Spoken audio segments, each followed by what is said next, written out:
146,39,00,000 ജനങ്ങളാണ് ഇന്ത്യയുടെ ഇന്നത്തെ ജനങ്ങൾ. അതിന്റെ 48% കൃഷിയെ ആശ്രയിച്ച് ജീവിക്കുന്നു എന്ന് പറയുമ്പോൾ നമ്മുടെ കൃഷിഭൂമി നാമമാത്ര ചെറുകിട കൃഷിഭൂമികളാണ്. വൻകിട കൃഷിഭൂമികൾ നമുക്ക് വളരെ കുറവാണെന്നർത്ഥം.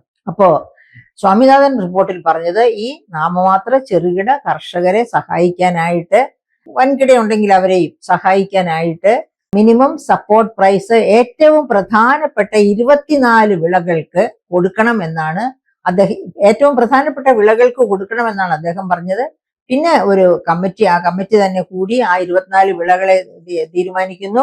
അതിനകത്ത് കേരളത്തിൽ നിന്നുള്ള പ്രധാനപ്പെട്ട 2 വിളകളേ ഉള്ളൂ, കൊപ്രയും അരിയും. അപ്പൊ ഈ കൊപ്രയ്ക്കും അരിക്കുമാണ് നമുക്ക് കേരളത്തിന് ഗവൺമെന്റിന്റെ മിനിമം സപ്പോർട്ട് പ്രൈസ് കിട്ടുന്നത്. അങ്ങനെ കൊപ്രയ്ക്കും അരിക്കും കിട്ടുന്ന മിനിമം സപ്പോർട്ട് പ്രൈസിന്റെ അവസ്ഥ പോലും കേരളത്തിൽ ഇപ്പോൾ എന്താണ് എന്ന് നമുക്കറിയാം.